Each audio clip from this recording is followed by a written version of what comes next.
Já estamos de volta com o Band Mulher. Olha, agora assunto sério, viu? Que todos os pais precisam estar em alerta com os nossos pequenos. Você sabia que a miopia pode trazer aí depressão para as crianças? Saber os sinais e levar com mais frequência ao oftalmologista é a melhor prevenção. E a relação da miopia com a depressão é o assunto de hoje do quadro Momento Saúde.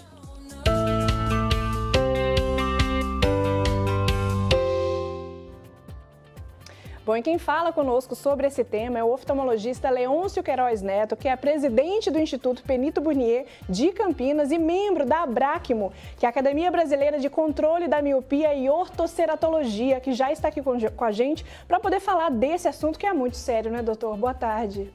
Boa tarde, Débora. Nós, oftalmologistas, vendo que teve um grande impulso, aumento da miopia nas crianças, criamos a Academia Brasileira de Controle da Miopia e Ortoceratologia, que a nossa ideia é elaborar pesquisas para sabermos o que está acontecendo com as crianças e com esse aumento da miopia. De antemão, eu te digo, nós ficamos assim um pouco surpresos, porque a faixa que mais ficou míope foram as crianças de 6 a 8 anos de idade. É mesmo? Com essa diferença de 2 anos? E nós esperávamos que fosse um pouquinho mais tarde, que fosse as de 10, 12, 13 anos. E não. E a criança não sabe chegar para a mãe e falar, tô vendo embaçado. Ela não tem, na verdade, essa percepção de saber o que é o saudável e o que não é o saudável, exatamente. Não é mesmo, doutor? Porque ela vê aquilo, ela fica até um pouco ansiosa de não poder competir com o coleguinha que está do lado, ela fica depressiva por não ter o rendimento escolar que muitas vezes é necessário. Então, a Abracmo, o que tem visto já nesses poucos meses que nós estamos trabalhando, é justamente tentar quantificar, nós sabermos qual que é a população de crianças míopes, para a gente esclarecer. E por que ela é uma academia e não uma associação? Porque nós estamos envolvendo os pediatras, estamos envolvendo os educadores, o médico da família. Todos esses profissionais precisam trabalhar junto conosco, oftalmologistas, para a gente poder chegar na criança e levá-la ao uso, à correção óptica corretamente. E essa área pedagógica também, que está junto com vocês também, né? Que são o pessoal da escola, é isso? A área pedagógica? Débora, os educadores, eles podem muito bem aplicar uma triagem para ver o rendimento da criança. Eles conhecem melhor, muitas vezes, que os pais, a criança que está com dificuldade, que tenta aproximar do quadro negro, que aperta um pouquinho o olhinho para enxergar. Então, tudo isso ele já vai ali no dia a dia fazendo uma certa triagem e vendo a dificuldade que a criança pode apresentar. E, doutora, a miopia, quando ela não é corrigida na infância, ela pode impactar, como a gente mesmo disse no começo da entrevista, a uma depressão mesmo? Sim.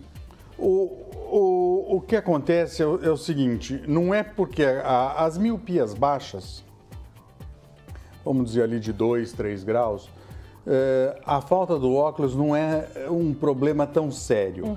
A miopia não aumenta só porque não está usando óculos.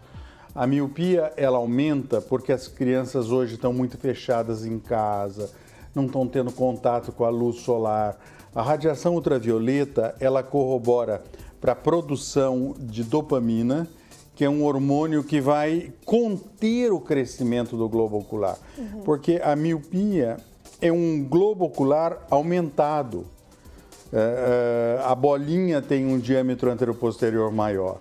E isso é a miopia. Então, a rigidez escleral é dada pela... a esclera, que é o branco do olho, ela fica mais rígida com a radiação ultravioleta. Então, as crianças precisam brincar numa varanda, fazer uma lição na varanda ensolarada, abrir a janela do quarto, não pode ficar só fechada, sem luz externa. Isso é muito importante para o desenvolvimento da criança. E esse boom de miopia que está tendo no mundo deve estar sendo reflexo disso. As crianças hoje ficam muito no quarto, com todas nas telas, né, eletrônicas.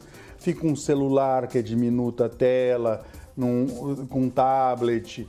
E o próprio o Covid, quando o online entrou na nossa vida e também na das crianças, trouxe isso, né? Trouxe todas as aulas, tarefas online, e isso corroborou muito para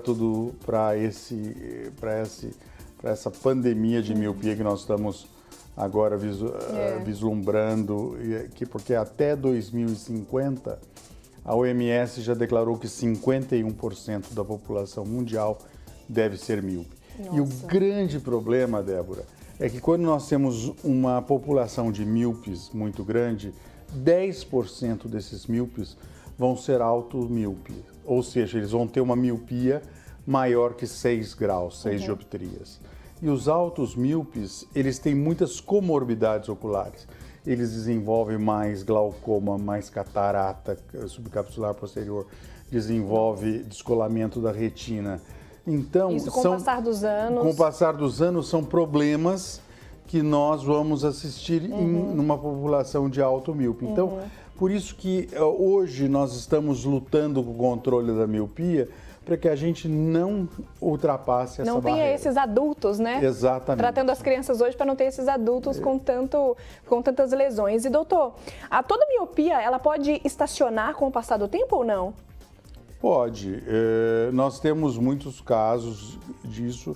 Inclusive, hoje, com os estudos que a gente tem, nós conseguimos determinar o percentil, nós fazemos gráficos de quanto está crescendo a miopia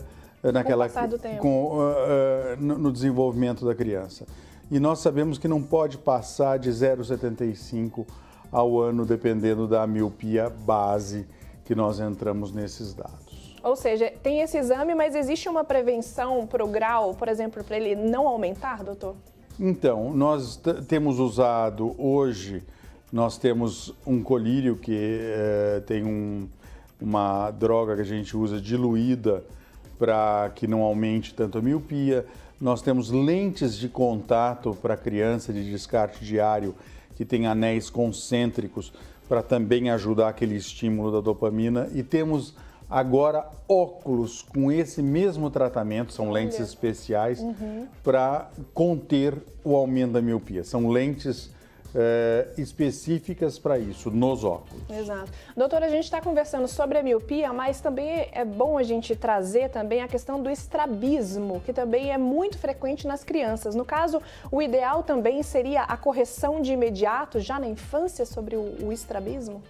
Muitos dos estrabismos na infância, eles são acomodativos. Nós não podemos esquecer que os olhos desenvolvem até os 6, 7 anos de idade. Olha. E as crianças, o estrabismo ele ocorre mais nas crianças que são hipermétropes.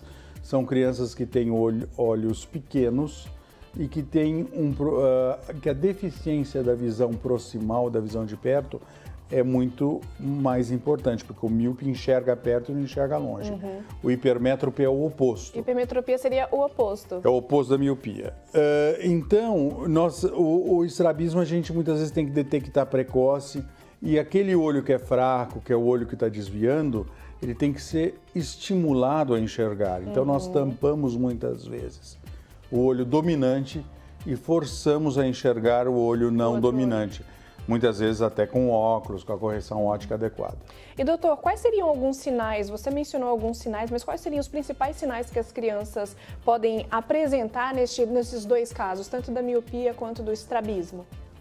O estrabismo, a mãe, hoje as crianças são bem fotografadas com o celular. É visível, né? Então a mãe fotografa, vê que o olhinho está numa foto desviada. É comum chegar no consultório já com a foto e nos mostrar, olha, de vez em quando ele entorta o olhinho e tem que ser observado.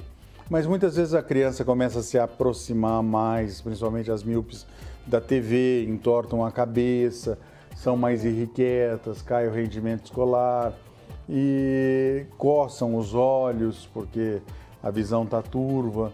Então são mecanismos que muitas vezes a criança lança a mão para poder nos dar o sinal de que ela não está enxergando bem. E da miopia também são esses sinais? Também. E doutor, existe algum caso relacionado, por exemplo, à genética? Sim. Dos dois casos? Para os dois casos, tanto para miopia quanto estrabismo? Óbvio, porque nós temos pais míopes. A chance de ter filhos míopes também é maior, né? Quando você tem o casal míope, você aumenta até 3, 4 vezes a chance do filho ser míope. Então, nós temos hoje os casos genéticos dos pais que são míopes e temos também os casos que estão